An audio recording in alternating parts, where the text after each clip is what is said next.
15 minute में खत्म कर दूंगा, क्योंकि लिखोगे नहीं है, इस मीटिंग के बाद लिखोगे आप, ठीक है। शिवम, माँ बाप को धोखा मत दे बेटा। देखिए भैया, तुझे थोड़ी ना बोल रहा हूँ गुप्ता, अभी नोट्स भी चेक करूंगा, तो बच्चों को पिछले बैच में मारा है मैंने, तो आप कोई भी। देखिए भैया, हाइड्रोडायनेमिक, तो हाइड्रो मतलब क्या होता है भैया, पानी, और डायनेमिक मतलब क्या होता है, मोशन। यहां पर इस सेक्शन में आपका फ्लूइड क्या होने वाला है, मोशन में होगा, क्या होगा। तो it is the branch of physics in which we deal with the different phenomena related to fluid in motion. Related to fluid in motion, incorrect है, तो यहाँ पे मोशन लिखना है अपने को, थोड़ी गलती आती है बच्चों से, पूरा ही गलत कर दिया, मोशन ना लिख करके, ठीक है। फ्लूइड इन मोशन, ये फिजिक्स की एक ब्रांच है जिसमें आपका फ्लूइड क्या रहेगा, हर फिनोमेना में मोशन में रहेगा। यहां पर पढ़ने आ रहे हैं विस्कोसिटी, क्या है। देखिए भैया, विस्कोसिटी क्या होता है, जैसे चलो विस्कोसिटी साइड में करते हैं, पहले मैं बात करता हूँ फ्रिक्शन की। जब आप जमीन पर चलते हो, जमीन आपकी क्या होती है, रेस्ट में होती है ना, और आप मोशन में आ जाते हो, तो एक चीज रेस्ट में, एक चीज मोशन में है, तो वहां पर एक वेलोसिटी आती है जिसको हम रिलेटिव वेलोसिटी कहते हैं। क्या कहते हैं, रिलेटिव वेलोसिटी। जब रिलेटिव वेलोसिटी आती है तो रिलेटिव वेलोसिटी को अपोज करने के लिए एक फैक्टर आता है, एक फोर्स आता है, जो कि मोशन के अपोजिट डायरेक्शन में लगता है, और वो रिलेटिव वेलोसिटी को डिस्ट्रॉय या इंपीड करने की, इंपीड मतलब उसको स्लो डाउन करने की कोशिश करता है, ठीक है। ये तो जमीन पे होने वाला फ्रिक्शन की बात कर रहा हूं मैं। जब आप जमीन पर चलते हो तो जमीन और आपके पैर के बीच में क्या आती है, रिलेटिव वेलोसिटी आती है। रिलेटिव वेलोसिटी मतलब उनकी दोनों की वेलोसिटी अलग अलग होगी, तो एक बॉडी दूसरी बॉडी के रिस्पेक्ट में क्या रही होगी, चल रही होगी, रेस्ट में नहीं होगी। समझ गया, रिलेटिव वेलोसिटी का मतलब एक बॉडी दूसरी बॉडी के रिस्पेक्ट में चल रही होगी। तो आप जमीन के रिस्पेक्ट में क्या करते हो, चलने लगते हो। जब आप जमीन के रिस्पेक्ट में चलने लगते हो तो भैया जमीन और आपके बीच में एक फोर्स आता है जो आप दोनों के बीच की रिलेटिव वेलोसिटी को डिस्ट्रॉय करने की कोशिश करता है, उसको फ्रिक्शन कहते हैं। लेकिन पानी की बात करता हूं, तो पानी का जो फ्लो होता है वो अलग अलग लेयर की फॉर्म में होता है। पानी अलग अलग लेयर की फॉर्म में फ्लो करता है। जो बॉटम की लेयर होती है उसकी वेलोसिटी क्या होती है भैया, 0 होती है, और जो टॉप की लेयर होती है उसकी वेलोसिटी क्या होती है, मैक्सिमम होती है। इसको देखने के लिए आप नॉर्मली एक बहते हुए पानी में कोई चीज छोड़ दीजिए जो डूब सके, ठीक है। तो जब तक वो ऊपर रहती है तब तक वो आगे चलती है, जैसी बॉटम में जाके गिरती है तो उसका आगे बढ़ना क्या होता है, बंद हो जाता है। इसका मतलब बॉटम वाली लेयर चल ही नहीं रही थी, तो इसलिए उसको धक्का नहीं दे रही थी, धक्का नहीं दे पाई। टॉप वाली लेयर चल रही थी, इसलिए उसको धकेल करके थोड़ा क्या होगी, आगे लेके चली गई। तो इसलिए हम कहते हैं भी टॉप वाली लेयर के पास वेलोसिटी होती है, बॉटम वाली के पास वेलोसिटी नहीं होती। टॉप के पास मैक्सिमम वेलोसिटी, बॉटम के पास 0 वेलोसिटी, इस तरीके से होती है। और आपको एक तीर के निशान बने दिखाई दे रहे होंगे, जिसका जो तीर सबसे बड़ा होगा उसकी वेलोसिटी होगी सबसे ज्यादा होगी। जिस तीर, जहां पर तीर ही नहीं बना वहां की वेलोसिटी क्या होगी, और वेलोसिटी वहीं की 0 होती है जो सरफेस के कांटेक्ट में होता है, जमीन के कांटेक्ट में जो लेयर होती है कांटेक्ट में, ठीक है भैया। तो अब हम देख रहे हैं भैया अलग अलग लेयर की अलग अलग वेलोसिटी है, और अलग अलग लेयर की वेलोसिटी अलग अलग, तो उनके बीच में क्या होगी, रिलेटिव वेलोसिटी आएगी।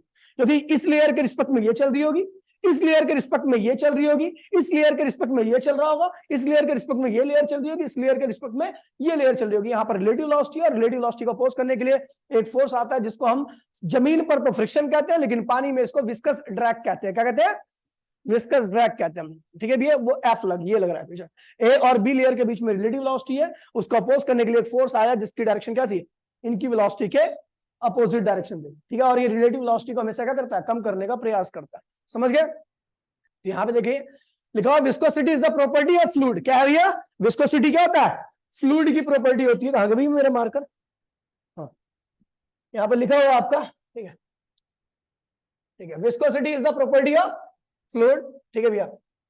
बाय वर्च्यू, यहाँ पे लिखा होना चाहिए बाय वर्च्यू ऑफ विच, यहाँ पर बाय नहीं लिखा हुआ, तो मैं दूसरी पीडीएफ भेजूंगा, इसमें दो तीन चार कमियां हैं, ठीक है। जिस गुण के कारण ये क्या करता है भैया, इंटरनल फोर्स आता है, एक इंटरनल फोर्स आता है, ठीक है, जो कि क्या करता है भैया, रिलेटिव मोशन को, लेयर्स के बीच की रिलेटिव मोशन को क्या करता है भैया, डिस्ट्रॉय करने की कोशिश करता है। कहां पे लगता है, पीछे की तरफ। कहां लगता है, पीछे की तरफ। डिस्ट्रॉय इट्स मोशन, जो लेयर्स के बीच में जो रिलेटिव मोशन होती है ना, रिलेटिव मोशन समझते हो ना, एक चीज के रिस्पेक्ट में दूसरी चीज क्या हो रही है, चल रही है। मान लीजिए एक स्कूटर 20 किलोमीटर पर सेकंड चल रहा है, एक बाइक 20 किलोमीटर पर सेकंड से सेम डायरेक्शन चल रहा है, तो एक दूसरे के रिस्पेक्ट में नहीं चल रही, वहां पर कोई रिलेटिव मोशन। लेकिन अगर कोई जमीन पर खड़ा हुआ बंदा होगा तो उसके रिस्पेक्ट में दोनों चीजें चल रही होंगी, वहां पर रिलेटिव मोशन आ जाएगी। तो रिलेटिव मोशन जब भी आती है जब दोनों चीजों की वेलोसिटी क्या होती है, अलग अलग होती है, ठीक है। तो लेयर्स अलग अलग वेलोसिटी चलती है, इसलिए उनके बीच में क्या आती है, रिलेटिव मोशन आती है। रिलेटिव मोशन को अपोज करने के लिए पानी के अंदर जो फोर्स आता है उसी को हम क्या कहते हैं भैया, विस्कस ड्रैग। और पानी की इस प्रॉपर्टी को हम क्या कहते हैं भैया, विस्कोसिटी। क्या कहते हैं इसको, ठीक है। ये हो गया, कोई दिक्कत तो नहीं है, आगे बढ़े, ठीक है। ये हो गया आपका, ठीक है। यहां पर मैंने अपनी भाषा में लिखवा दिया, और मेरी भाषा आपको पता ही है सदैव सरल हुई है, ठीक है। क्या लिखा हुआ है? विस्कोसिटी क्या है? लेयर्स के बीच की रिलेटिव मोशन को अपोज करता है। जो उतना बड़ा लिखा था वो शॉर्टकट में मैंने 2 लाइन में लिख दिया। विस्कोसिटी का काम क्या है? It opposes the relative motion in between 2 different layer. दो अलग लेयर्स के बीच में जो रिलेटिव वेलोसिटी होती है उसको जो अपोज करता है उसी को हम क्या कहते हैं भैया? विस्कोसिटी, ठीक है। अभी बहुत सारे एग्जांपल्स है अपने पास विस्कोसिटी के, ठीक है। जैसे ये कुछ एग्जांपल्स यहां पे लिखे हुए हैं, ठीक है भैया। ये अंग्रेजी में लिखा हुआ है, मैं आपको हिंदी में बताया था। एग्जांपल ऑफ विस्कोसिटी में, आप एक जग में पानी लेना, एक जग में पानी लेना, उसको चम्मच से ऐसे करके ऐसे ऐसे करके चला देना पानी को। तो पानी क्या होता है भैया? घूमना चालू कर, बंद कर देता है और घूमना चालू कर देता है। क्यों धोखा दे रहा है यार, मानो, ठीक है। तो पानी क्या करेगा? ऐसा गोल गोल घूमना चालू कर देगा, डिफरेंट लेयर की फॉर्म में, है ना। अब जब ये घूमना चालू कर देगा तो इनकी लेयर्स अलग अलग स्पीड से घूम रही होगी। अलग अलग स्पीड में घूमने की वजह से क्या आएगी? Relative velocity. और रिलेटिव वेलोसिटी को अपोज करने के लिए कौन आएगा भैया? अपोजिंग फोर्स आएगा। यहां पर उसको हम क्या कहते हैं? विस्कस ड्रैग कहते हैं। क्या कहते हैं? वो धीरे धीरे इस मोशन को क्या करेगा? जब आप इसको चम्मच को घुमाना बंद कर दोगे तो धीरे धीरे घूमते घूमते क्या होगा? रुक जाएगा। क्यों रुक गया भैया? Due to viscous drag, due to viscous drag. वही लिखा हुआ है अंग्रेजी में, चलो देख लीजिए। अंग्रेजी में ही लिखा हुआ है ऊपर। क्या लिखा हुआ है? देखिए, स्टीयर मतलब क्या होता है? चलाना। स्टायर, कई बच्चे स्टायर भी पढ़ते हैं, मैं तो स्टीयर ही पढ़ता हूं, ठीक है। When we stir liquid container, ठीक है, in a beaker with a glass rod, है ना, उसको चलाते हैं ऐसा करके, तो वो start rotating in a coaxial cylinder. देखिए कोएक्सियल सिलेंडर मतलब कि सब ऐसा ऐसा घूमते हैं गोल गोल, है ना, लेयर्स। तो ये उनका एक्सिस है, सबका एक्सिस एक ही है। जब सबका एक्सिस एक ही है तो उनको कहते हैं कोएक्सियल। क्या कहते हैं इसे? तो सब कोएक्सियली घूमते हैं और धीरे धीरे घूमते घूमते क्या होते हैं भैया? रुक जाते हैं। किसकी वजह से? विस्कस ड्रैग की वजह से। समझ गए भाई? आगे बढ़ते हैं, ठीक है। वही लिखा हुआ है व्हेन वी स्टॉप, कहां भी यहां पे लिखा हुआ है when we stop stirring the speed of the different layers gradually decreases due to viscosity, ठीक है। and finally the water comes to rest, ठीक है। और फाइनली वाटर क्या होता है? रुक जाता है ड्यू टू विस्कस ड्रैग। समझ गए भाई? आगे बढ़े। अगला क्या कह रहा है भैया? When we swim in a pool of pani, जब आप पूल ऑफ पानी में तैरते हो तो भैया आपको तैरने में क्या होती है? दिक्कत पैदा होती है।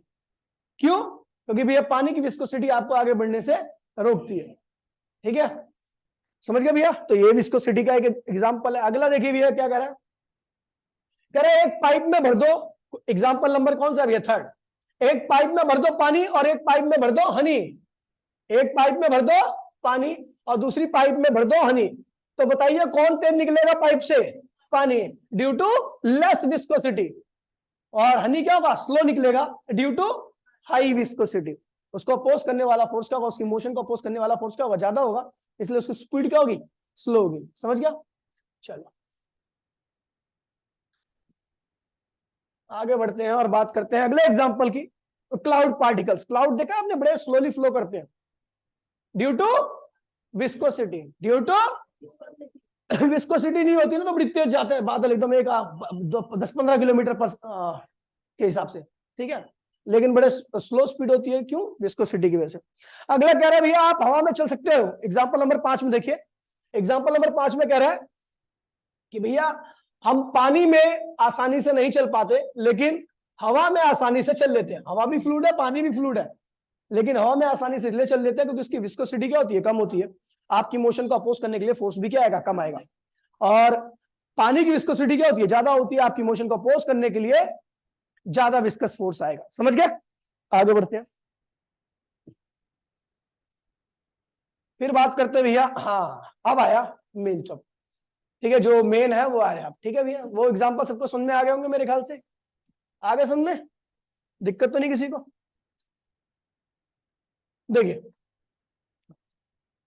यहां पर पहले मैं ये जो लिखा हुआ वो तो नहीं पढ़ रहा, मैं सीधा आप पे मुद्दे पे आता हूं। मैंने आपको बोला, ध्यान दीजिए, डायग्राम को देखना, डायग्राम को देखना। मैंने आपको बोला कि पानी जो होता है वो अलग अलग लेयर की फॉर्म में फ्लो करता है। बॉटम की लेयर की स्पीड क्या होती है, जो जमीन के पास में होती है उसकी स्पीड क्या होती है, कम होती है। जो लेयर टॉप पे चली जाती है, जितनी ऊपर रहती है उसकी स्पीड क्या होती है, उतनी ज्यादा होती है। बताया ना मैंने आपको, ठीक है। तो जमीन है, ये क्या है भैया, फिक्स्ड सरफेस है। इससे एक्स डिस्टेंस पर एक लेयर थी क्या, पी, क्या थी, और इसकी वेलोसिटी क्या थी, वी। एक्स डिस्टेंस पर एक लेयर पी थी फिक्स सरफेस से, ठीक है, और उसकी वेलोसिटी क्या थी, वी थी। और इससे एक्स प्लस डीएक्स डिस्टेंस पर, थोड़ा ऊपर, एक्स में डीएक्स जोड़ोगे तो थोड़ा ऊपर पहुंच जाऊंगा ना मैं, तो लेयर क्या थी भैया, क्यू थी, और उसकी स्पीड क्या होगी, थोड़ी ज्यादा होगी, पी प्लस डीवी, क्योंकि थोड़ी ऊपर है। अच्छा, इसकी वेलोसिटी वी है आफरीन, और इसकी वेलोसिटी वी प्लस डीवी है, तो इन दोनों के बीच की रिलेटिव वेलोसिटी क्या होगी। मेरी, आप और मैं एक ही डायरेक्शन में भाग रहे हैं, ठीक है, वैसे आप नहीं भाग सकती, लेकिन मैं और आप, सपोज करो, कंसीडर करो कि मैं और आप एक ही डायरेक्शन में भाग रहे हैं। मेरी स्पीड है 10 किलोमीटर पर सेकेंड, ठीक है, इतनी कम बता रहा हूं ऐसे में, हाँ ठीक है, हाँ 10 किलोमीटर पर सेकेंड, और आपकी स्पीड है 10 किलोमीटर एक दिन में, भाग रही हो आप, तो हमारे बीच में हमारी रिलेटिव वेलोसिटी क्या होगी। खैर ये कैलकुलेट करना बड़ा मुश्किल आएगा। तो मेरी स्पीड मान लीजिए 20 किलोमीटर पर आवर है, आपकी स्पीड 10 किलोमीटर पर आवर है, हम दोनों सेम डायरेक्शन में भाग रहे हैं। तो आप मुझे रुका देखेंगी या मेरे को चलता हुआ देखेंगी, रुका कैसे देखेंगे आप, मेरी स्पीड 20 किलोमीटर, मैं एक घंटे में 20 किलोमीटर चले आऊंगा, और आप एक घंटे में 10 ही किलोमीटर चल पा रही हो, तो मैं आपसे एक घंटे में कितना आगे जाऊंगा, 10 किलोमीटर। एक घंटे में जो हमारे बीच में सेपरेशन आया, वही क्या कहलाएगा, रिलेटिव वेलोसिटी। मैंने रिलेटिव वेलोसिटी की सबसे इजीएस्ट डेफिनेशन लिखवाई थी, the separation in between two body in per unit time. Per unit time में दो बॉडी के बीच में जो भी सेपरेशन आता है, वही उनके बीच की क्या होती है, रिलेटिव वेलोसिटी होती है। दो बॉडी सेम स्पीड से सेम डायरेक्शन चल रही है, तो उनके बीच में कभी भी सेपरेशन नहीं आएगा, यानी पर यूनिट टाइम में सेपरेशन उनके बीच में क्या है, जीरो है, रिलेटिव वेलोसिटी क्या होगी, जीरो होगी। लेकिन अगर एक बॉडी अलग स्पीड से चल रही है, दूसरी बॉडी अलग स्पीड से चल रही है, तो उनके बीच में पर यूनिट टाइम में सेपरेशन आएगा ही आएगा, वही क्या कहलाता है, रिलेटिव वेलोसिटी आता है। तो इसकी स्पीड क्या ऊपर वाली लेयर की, वी प्लस डीवी, और बॉटम वाली क्या है, वी। तो ऊपर वाली वी नीचे वाली से कितनी ज्यादा है, डीवी ज्यादा है, जितनी ज्यादा होगी उतना ये क्या होगा, रिलेटिव वेलोसिटी होगी, वही क्या होगी। तो इन दोनों लेयर्स के बीच की रिलेटिव वेलोसिटी क्या है, डीवी, क्या है इसका, इन दो इसके, इसका सेपरेशन एक्स है और इसका सेपरेशन क्या है, एक्स प्लस, तो इन दोनों के बीच में सेपरेशन क्या होगा, डीएक्स होगा। नहीं समझी, ये लेयर अगर जमीन से एक्स डिस्टेंस पर है और ये लेयर क्या है, एक्स प्लस डीएक्स डिस्टेंस पर है, तो इन दोनों के बीच में दूरी कितनी होगी, डीएक्स होगी ना। नहीं समझो तब भी देख लो, 4 मीटर 6 मीटर, इन दोनों के बीच में दूरी कितनी होगी, 2 मीटर। अभी मैं डायरेक्ट बताया था तो कई लोग समझते जैसे हर्षिका हो गई, कहाँ गई, अच्छा ये आईआईटी का क्वेश्चन था, ये यहां से 4 मीटर, ये 6 मीटर, ये आया था आईआईटी में, सेपरेशन होता है 2 मीटर, ठीक है। चलो समझ गई ना, तू समझी, तू नहीं समझी, समझ गई तो ऐसा बोलना। देखिए भैया, तो अब देखिए ये हो गया, तो इसकी हमें पता लग गया इन दोनों के बीच की रिलेटिव वेलोसिटी क्या है, डीएक्स और डीवी, और दोनों के बीच में सेपरेशन क्या है। अब दोनों के बीच में रिलेटिव वेलोसिटी है, तो उसको रिलेटिव वेलोसिटी है, वेलोसिटी नहीं रिलेटिव, तो उसका अपोज करने के लिए कौन आएगा, विस्कस भैया। अब ये विस्कस भैया अपोजिंग फोर्स है, तो ये अपोजिंग फोर्स किन किन फैक्टर पे डिपेंड करेगा। तो पहले देखिए भैया, मेरी हथेली को देखिए, जो कैमरे पे ऑनलाइन देख रहा है तो मेरे कैमरे को ऑन कर ले, स्क्रीन को ऑफ कर, मतलब ये स्क्रीन जो शेयर कर रहा हूं उसको हटा दे, कैमरा ऑन कर ले। तो भैया यदि मैं एक उंगली को अपनी हथेली पे रब करता हूं, तो दोनों का एरिया ऑफ कॉन्टेक्ट क्या है, बहुत छोटा है। बेटा हंसी आ रही है आपको, कुछ दूसरा मेथड आपके पास एक्सप्लेन करने का, या चप्पल आपके मुंह पे रगड़ूं, चलो। तो ये उंगली को रब कर रहा हूं मैं इस पे, मेरे दोनों का एरिया ऑफ कांटेक्ट क्या बहुत कम है, और दोनों का एरिया ऑफ कांटेक्ट बहुत कम है, तो बहुत कम हीट निकल रही है। बहुत कम हीट निकलने का, हीट कहां से निकलती है, फ्रिक्शन की वजह से निकलती है ना, तो बहुत कम हीट निकल रही है, इसका मतलब फ्रिक्शन भी क्या हो रहा होगा, कम ही हो रहा होगा। अब मैंने क्या किया, दोनों हाथ की हथेलियों का एरिया बढ़ा दिया और अब रगड़ा मारा, तो रगड़ा मार रहा हूं तो अब क्या होगा, बराबर निकल रहा है, हीट ज्यादा निकल रही है, इसका मतलब फ्रिक्शन क्या हो रहा है, यानी जो विस्कस ड्रैग है, एफ लग रहा है, वो दोनों के एरिया ऑफ कांटेक्ट के डायरेक्टली प्रोपोर्शनल है। दोनों का एरिया ऑफ कांटेक्ट जितना ज्यादा होगा, आ जाओ आगे, आ जा, फोन लेके आ जा, आ जा बेटा, आ जा,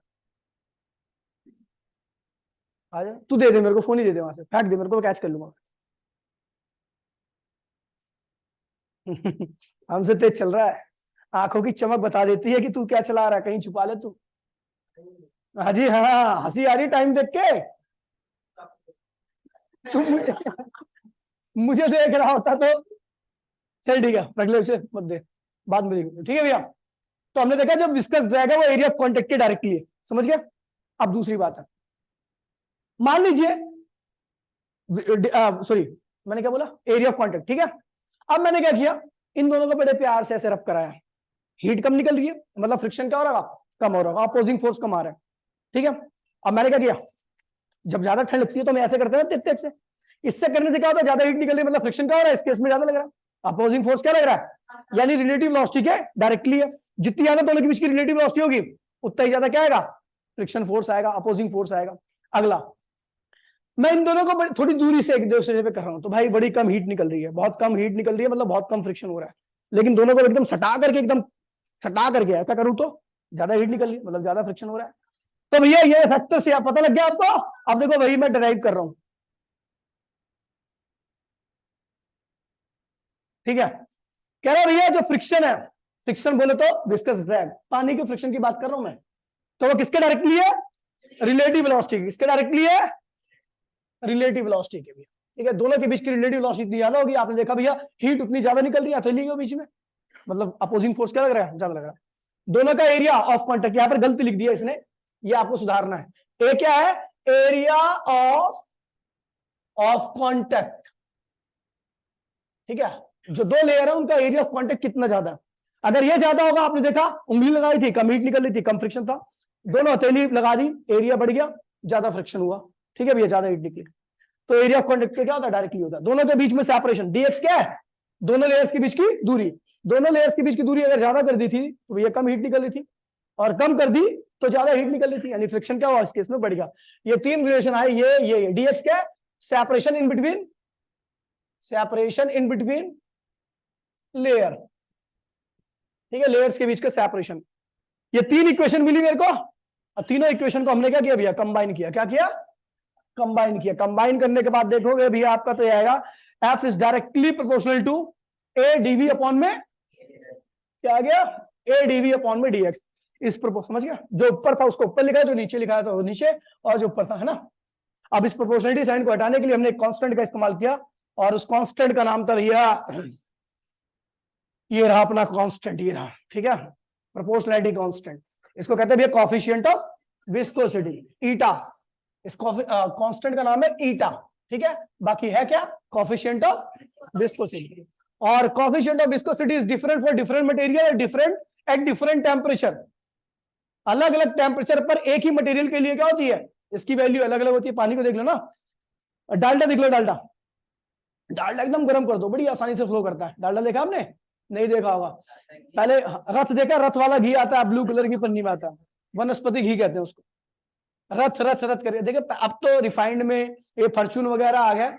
आज से अगर 20-22 साल पहले जाओगे ना, ठीक है, तब ना ये रिफाइनरी वगैरह नहीं आते थे ज्यादा, इनको खरीदता भी नहीं था कोई, ठीक है। तब आता था भैया रथ या ऋषि करके आता था, ठीक है। ये डालडा कहते हैं इनको, डालडा, ठीक है। तो इनको गर्म करने पर क्या होता है, बड़े एकदम डाइल्यूट आते थे, एकदम बहुत एकदम, और आराम से फेंक दोगे तो फ्लो कर जाएंगे पानी की तरह, मतलब इसकी विस्कोसिटी क्या होती है, कम हो जाती है। लेकिन जैसे जैसे क्या होता है, ठंडा हो जाता है, ठंडा होता है तो ये थोड़ा जमने लगते हैं, तो विस्कोसिटी अब फ्लो करने में क्या होगी, दिक्कत पैदा होगी, यानी विस्कोसिटी क्या होगी, बढ़ गई। यानी आप देखते हो विस्कोसिटी टेम्परेचर पे भी डिपेंड करती है, टेम्परेचर ज्यादा रहेगा तो विस्कोसिटी क्या होगी, कम, और टेम्परेचर कम रहेगा तो। लेकिन मैं लिक्विड की बात कर रहा हूँ, गैस के लिए मामला अलग हो जाता है, तो गैस के लिए भी नहीं बता रहा मैं, ठीक है, मैं लिक्विड की बात कर रहा हूँ। लिक्विड का टेम्परेचर ज्यादा रहेगा तो विस्कोसिटी क्या रहेगी, कम रहेगी, कम कर दोगे तो विस्कोसिटी क्या होगी, ज्यादा हो जाएगी, ठीक है। और अलग अलग मटेरियल के लिए अलग होते हैं, जैसे हनी का अलग होता है, पानी का अलग होता है, एयर का अलग होता है ना, समझ गए। चलो, उसके बाद की बात करते हैं भैया, प्रोपोर्शनलिटी साइन हटाने के लिए हमने इस कांस्टेंट का यूज किया, और इसको अगर मैं वेक्टर फॉर्म में लिखता हूं तो आप देखते हो यहां पर माइनस लगा दिया। क्यों लगा दिया माइनस, पता है, देखिए आप देख रहे थे वेलोसिटी थी इधर, जो रिलेटिव वेलोसिटी थी उसकी डायरेक्शन क्या थी, राइट साइड में, लेकिन फोर्स कहां लग रहा था, ये दोनों ही क्या होते हैं, वेक्टर क्वांटिटी होती है। अगर दो वेक्टर क्वांटिटी को इक्वेट करना होता है तो भैया एक के आगे क्या लगा देते हैं, माइनस लगा देते हैं। बता दूं भैया, तो इसकी सीजीएस यूनिट क्या होती है, पॉइस, POISE, पॉइस, ठीक है। इसकी एमकेएस या एसआई यूनिट, एमकेएस या क्या होती है भैया, डेका पॉइस, क्या होती है। और एक डेका पॉइस बराबर में 10 पॉइस होता है। एक डेका पॉइस बराबर, डेका मतलब 10 होता है, डेका मतलब क्या होता है, तो एक डेका पॉइस बराबर में 10 पॉइस, समझ गए, ये रिलेशन होता है इनके बीच का, ठीक है। अब यहां पर कुछ लिखा हुआ है इनका डायमेंशन फॉर्मूला, तो भैया आपको बता दूं डायमेंशन फॉर्मूला निकालना बहुत बड़ी बात नहीं है, एम एल की पावर -1 टी की पावर -1 इसका डायमेंशन फॉर्मूला है। निकाल लोगे कैसे, क्योंकि अपने को पता है भैया एफ यहां पे क्या था, सिग्मा ए डीवी अपॉन में dt, तो फोर्स क्या होता है एम एल टी -2, सिग्मा का निकालना, एरिया क्या होता है एल स्क्वायर, वेलोसिटी क्या होता है एल टी -1, और ये क्या है dx था ना एल, हाँ ईटा लिख दिया यार, क्या दिक्कत है, तो ईटा का निकाल लो, सॉल्व करोगे क्या आएगा, एम एल की पावर -1 डी की पावर -1,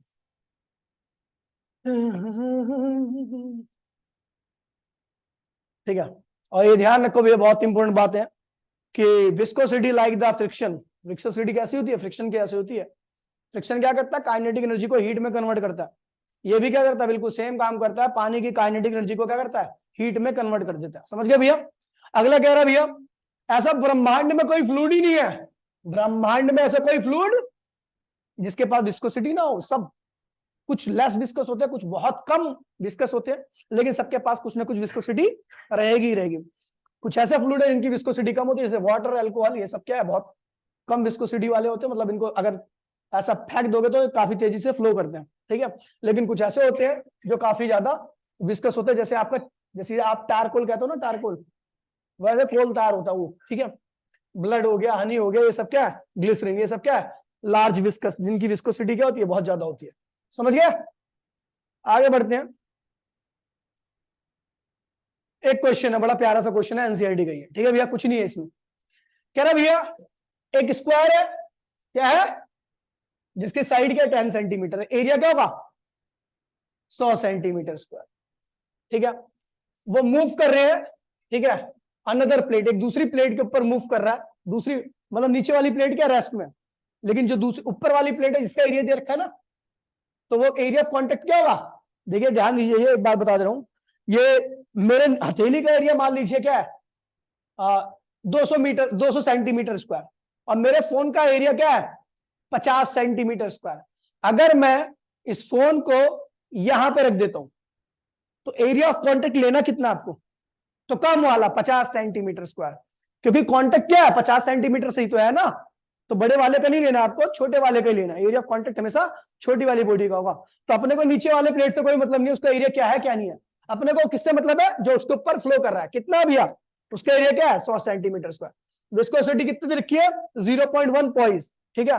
फोर्स कितना लग रहा है जो अपोज कर रहा है मोशन को 200 डायन, और उनके बीच की रिलेटिव वेलोसिटी, दोनों प्लेट्स के बीच की रिलेटिव वेलोसिटी क्या है भैया, मतलब एक प्लेट दूसरे प्लेट के रिस्पेक्ट में इतनी तेजी से मूव कर रही होगी।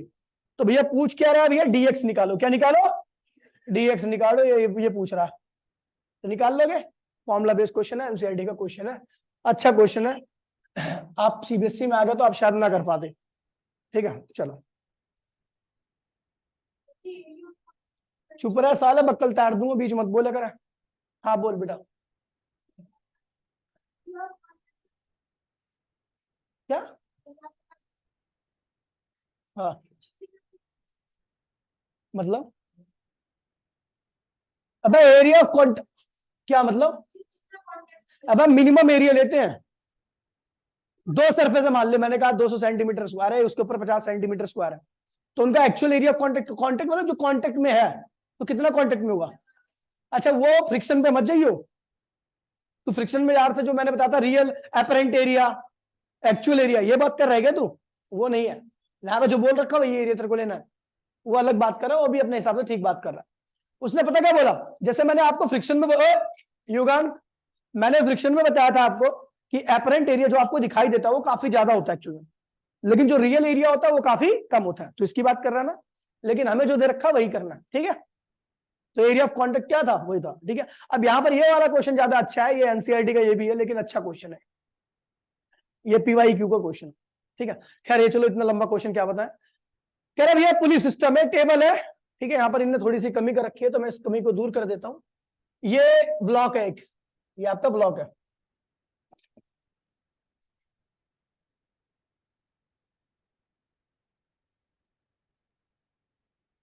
ठीक है, ये ब्लॉक है और ब्लॉक रखा हुआ है एक लिक्विड के ऊपर, ये लिक्विड है, ये क्या है, ध्यान दीजिए भैया, ये ब्लॉक रखा हुआ है एक लिक्विड की लेयर के ऊपर, लिक्विड लेयर के ऊपर, समझ गया, बहुत पतली सी लेयर है ये, ऐसे मोटी सी दिखाई गई है, बाकी है पतली सी लेयर है लिक्विड की, ठीक है भैया। इसकी विड्थ दे रखी है मेरे को, dx दे रखी है, गिवन है, गिवन है ये, समझ गया।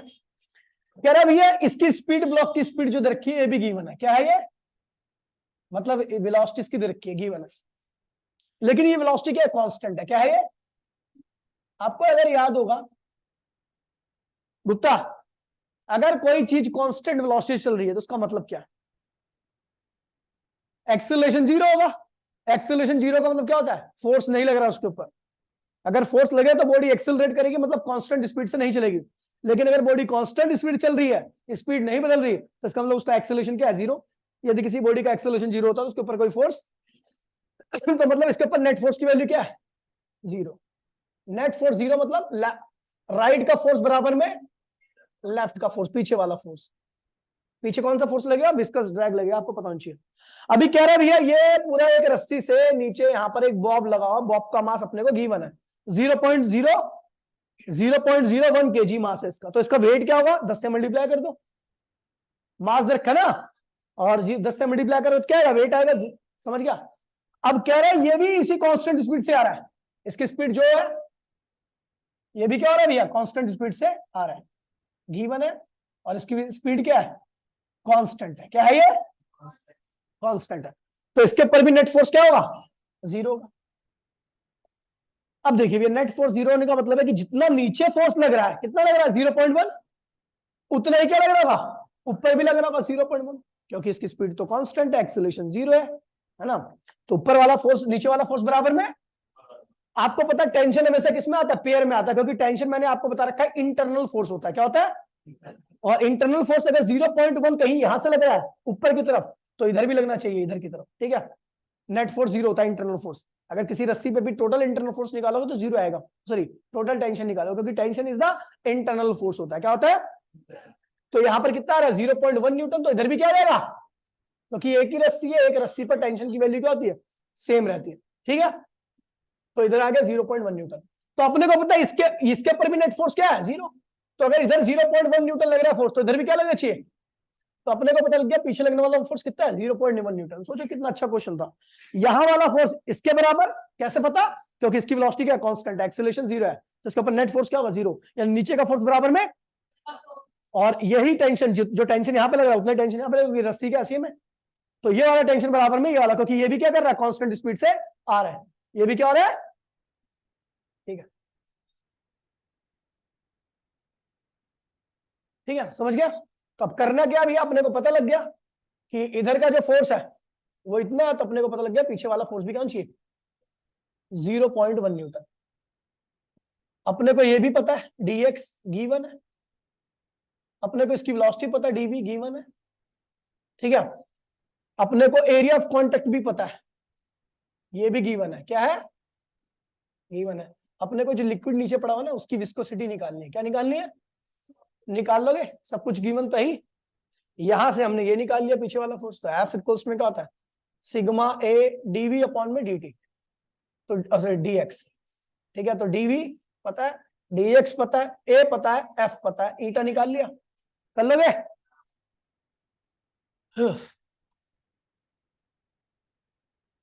वही कर रखा है, ठीक है। अब comparison between viscous force and solid friction, ठीक है, विस्कस फोर्स और सॉलिड फ्रिक्शन में का कंपैरिजन है। तो पहले कुछ पॉइंट्स है जो सिमिलरिटी को इंडिकेट कर रहे हैं, कुछ डिसिमिलरिटी को, तो पहले डिसिमिलरिटी वाला देख लेते हैं, डिफरेंस। पहला क्या है भैया, viscous force is a directly proportional to area of contact. अभी देखा पीछे हमने जो विस्कस फोर्स था वो एरिया ऑफ कांटेक्ट पे डिपेंड करता है, और याद है आपको फ्रिक्शन में मैंने जो 3 लॉ लिखवाए थे, पहला लॉ था कि the force of friction in between the two surface is directly proportional to normal reaction, किस पे था, जिसको मैंने कांटेक्ट फोर्स का नाम दिया था, अगर आपको याद हो, आर से इंडिकेट करता था, ठीक है, लेकिन यहां पर तो उस पर डिपेंड ही नहीं कर रहा, ठीक है, यहां पर अलग चीज पे डिपेंड कर रहा, एरिया, वो एरिया पे डिपेंड नहीं करता था, वो वाला फ्रिक्शन एरिया पे डिपेंड किस पे डिपेंड करता था? कॉन्टेक्ट फोर्स यानी नॉर्मल एक्शन पे। यहाँ पे लिखा solid friction in is independent of area of contact. याद है मैंने मोबाइल का एग्जांपल दिया था, मैंने कहा था मोबाइल को ऐसे रखो या ऐसे रखो, दोनों केस में फ्रिक्शन की वैल्यू क्या आएगी? सेम आएगी। इसका मतलब इस केस में एरिया तो ज्यादा था, फ्रिक्शन ज्यादा आना चाहिए, लेकिन फ्रिक्शन इस केस में जितना है उतना ही इस केस में आता है। समझ गया? एरिया ऑफ कॉन्टेक्ट पे सॉलिड फ्रिक्शन नहीं डिपेंड करता, लेकिन लिक्विड फ्रिक्शन डिपेंड करता है। समझ गया? आगे बढ़ते हैं। अगला कह रहा है भैया, हमने ये भी पढ़ा था कि जो सॉलिड फ्रिक्शन होता है वो दो सरफेस के बीच की वेलोसिटी पे डिपेंड नहीं करता।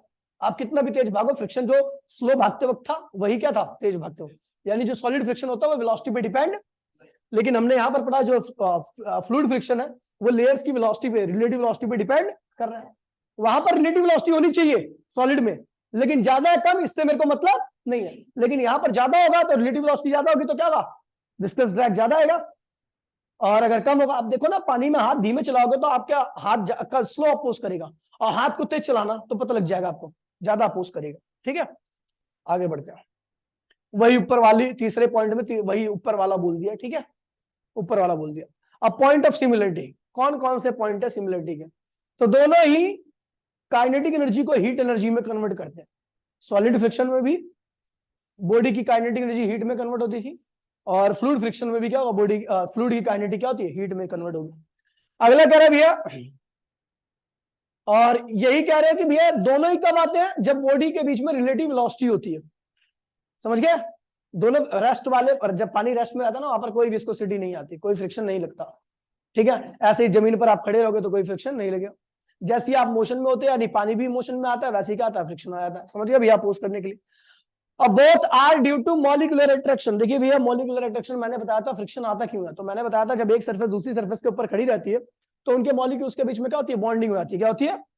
अब जब दूसरी बॉडी, जब बॉन्डिंग हो चुकी है तो दूसरी बॉडी अगर चलने का प्रयास करती है तो बॉन्ड्स क्या करते हैं? चलने में दिक्कत पैदा करते हैं, उसी की वजह से फ्रिक्शन आता है। बिल्कुल सेम यहाँ पर भी ऐसा ही होता है कि दोनों लेयर्स जो पास पास में थी उनके मॉलिक्यूल्स के बीच में क्या होता है? अट्रैक्शन की वजह से बॉन्ड क्रिएट हो जाते हैं, और जब वो लेयर बहने का प्रयास करती है, रिलेटिव वेलोसिटी आती है, एक लेयर दूसरी लेयर से तेज चलने का प्रयास करती है तो बॉन्ड टूटने लगते हैं।